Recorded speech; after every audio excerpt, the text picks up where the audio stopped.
Every single year, there are hundreds if not thousands of new Pokemon players that get introduced to the series. Depending on whatever they bought to start out with, it makes you wonder just how accessible older titles are to them. If they started on the Switch, they have access currently at the time of recording to the following canon titles: Legends Arceus, Sword and Shield, and Scarlet and Violet. So if they want to play older generations, they need older hardware and a way to acquire the cartridges needed to play the games. So the topic in question for today's video is how accessible are the main series Pokemon games to new players in modern day?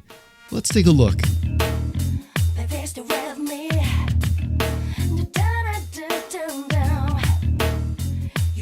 Ever since the debut of the Game Boy, the world was taken by storm as to just how portable gaming became revolutionized, especially with the Pokemon series. As time progresses, new hardware gets introduced while also showcasing the capabilities time and time again to allow us to experience Pokemon in a new way every single time.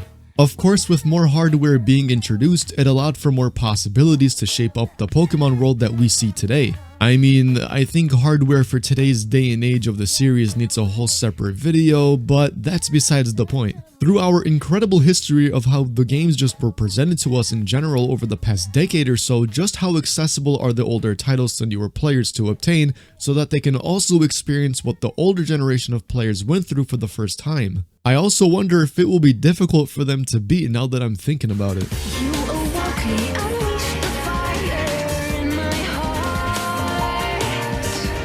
Let's talk about what it will take to acquire hardware to play all these previous Pokemon games. I will be going with my personal opinion of what I think would be best for someone to pursue.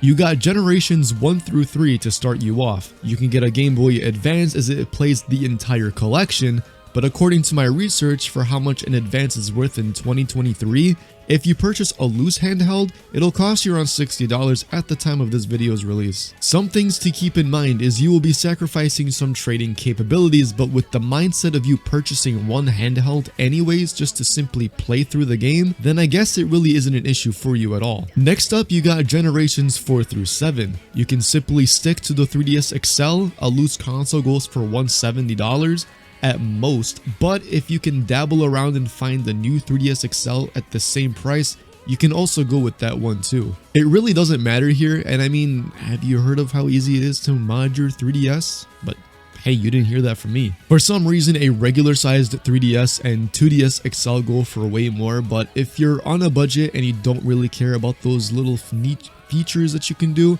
and you can probably do this anyways, but for the regular 2DS that's going for about $80 on the market, you can also go with that as well. But again, going with my personal opinions of what you should go for, if you're going to invest anyway with your money, you should make some decisions on making some investments on some great consoles, and the 3DS XL would be the one to go with. Because why would you go for something like this? I mean, no offense, what is this design? But hey, like I said, I did say I was going to give my personal opinion of what I think would be the best route to go with from the start, right? I won't be going over with what you will need for the Switch, obviously, because this is what you're going to be starting off in hindsight when you're also going to be acquiring the old games anyways. So we don't need to talk about anything from the Switch library. I'm assuming that you already have that anyways.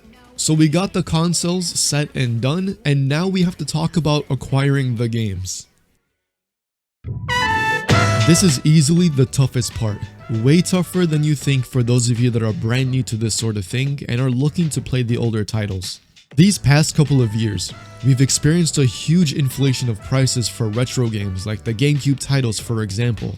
Gale of Darkness and Colosseum are ridiculously priced. I got Pokemon Colosseum for less than $20 back in the day. It skyrocketed to over $250, but now has gone down to the around $130 range. Gale of Darkness experiencing almost the same results.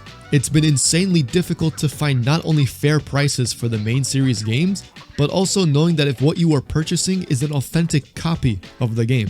There are many knockoffs that you can buy for cheap, but I never trust reproduction cartridges. Some people even get away with selling these fakes at full price, so it's very important to always be able to see the pictures of what the seller has in it. Do I know why it's like this? No, I don't think anyone has a concrete answer. But now begs the question, just what games do you even buy? These games are an investment, so again, I'm not only giving you my recommendations for each game, but these are the recommendations I would personally invest in if you're looking to get back into it, and to play them for the very first time. Generation 1, just get Pokemon Yellow. priced at around $48 as a loose copy. Generation 2, you can opt for gold or silver at around $51, but if you want to play the better version of Generation 2, Pokemon Crystal averages at around $114. Generation 3, Ruby and Sapphire is around $77. And I don't think you want to see the prices for Pokemon Emerald, but for the sake of this video, it's going over $200. Generation 4, Diamond and Pearl at $35, but Platinum is at $80, which is the better version. It overall is the superior Sinnoh experience, so that generation, at least it's not overpriced as Emerald, so it's definitely worth going for that rather than Diamond and Pearl in my opinion. Generation 5, Black and White is at $75. Black and White 2 is at $135. So you can decide if that difference in price is worth your investment.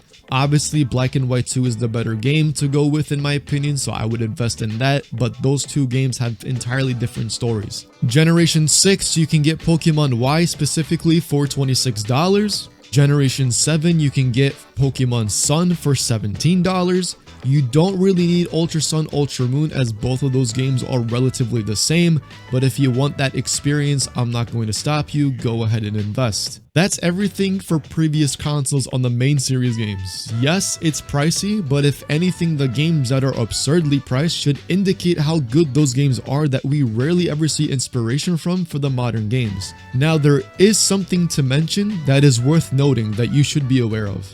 During the 20th anniversary of Pokemon in 2016, they released Generation 1 games on the Nintendo eShop for players to get. I believe that they were all priced at $10. This was a great alternative to not only having to buy a handheld, but you didn't need to go out and get the actual cartridge. This was huge as you get to save a lot of money this way and you're able to trade and transfer things way easier than the normal traditions. Around September 22nd, 2017, they released a gold and silver as well on the eShop, both being priced at $10. January 26, 2018, they released Pokemon Crystal for the exact same price. Essentially, now completing the collection of Generation 1 and 2 games, all with easy trading capabilities and transferring things to your other titles. Now with the eShop closed down, you were unable to get these, so you'd have to resort to the traditional method of getting everything physically. Unless you walk a path known to be of the forbidden ways, only ever seen as a curse in the eyes of Nintendo, but hey, you didn't hear that from me. It's 2023, and fans continue to wonder if we will ever receive the same treatment for Generation 3 games. Hardware continues to only get more difficult to find, and as I showed before, the prices are insane, especially for the games. If the concept of emulating the games exists on more modern hardware, then what's holding them back to continue to deliver these things? Can you imagine playing Generations 3 through 5 on the Switch with online functionality? Do you know how great and fun that would be for veteran players to be able to relive their childhoods and playing the formats that they used to play all those years ago?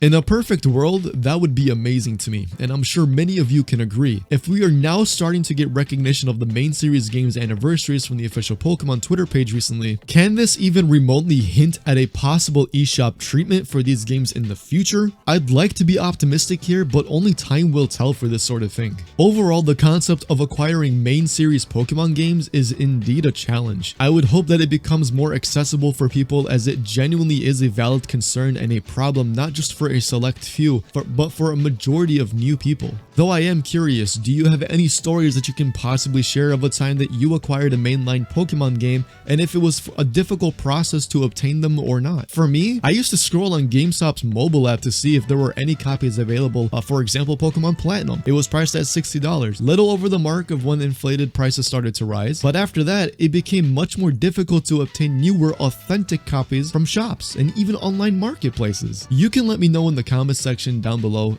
Thank you for watching today's video. I really appreciate it. Leave a like and subscribe to the channel if you are new. I'll catch you guys in the next one. Peace out.